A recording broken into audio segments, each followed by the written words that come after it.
यो मौरी पाल्दाखेरि यस्तो दुर्घटना नि हुन्छ। अब यो हामीले चाहिँ नि अब यहाँ अहिलेलाई चाहिँ हामीले ढुङ्गोसुङ्गो केही गरेको थिएन है। अब यसले यहाँ च्याकटुक बनाएछ।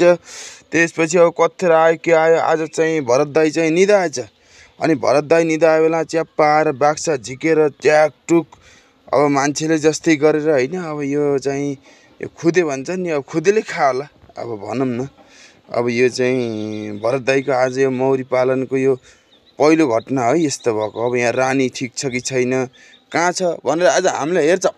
अब तपाईँको चाहिँ नि के आएर खायो त भन्ने कुरो नि हेर्छौँ अनि तपाईँलाई देखाउँछौँ है। तर आज राति हाम्रो चाहिँ नि खुदेले मौरी खायो है।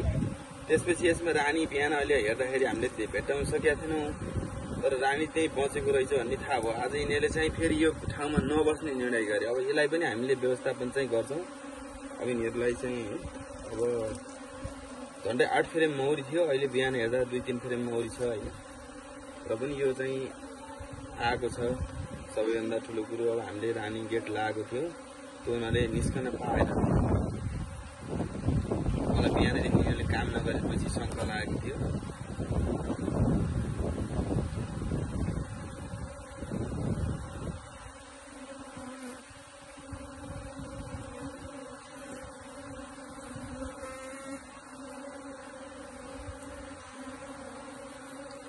यिनीहरूले आफूलाई एकदम खुला र स्वतन्त्र मानेन भने यिनीहरूले जति बेला सुकै पनि आफ्नो गृहस्थी चाहिँ त्याग्छ। यिनीहरूलाई त्यस्तो लाग्छ कि यिनीहरू त्यो गृह उतिखेर त्याग्छन् कि।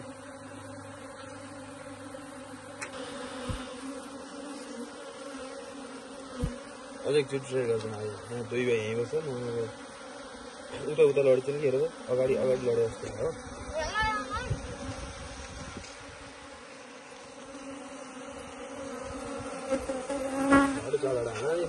कस्तो मुन्टो रुकाउ क्या, सिधा तिमीलाई देखेको हुन्छ क्या 5 वटा आँखा हुन्छ नि, त्यसले अघि पछि त नि हेर्छ नि।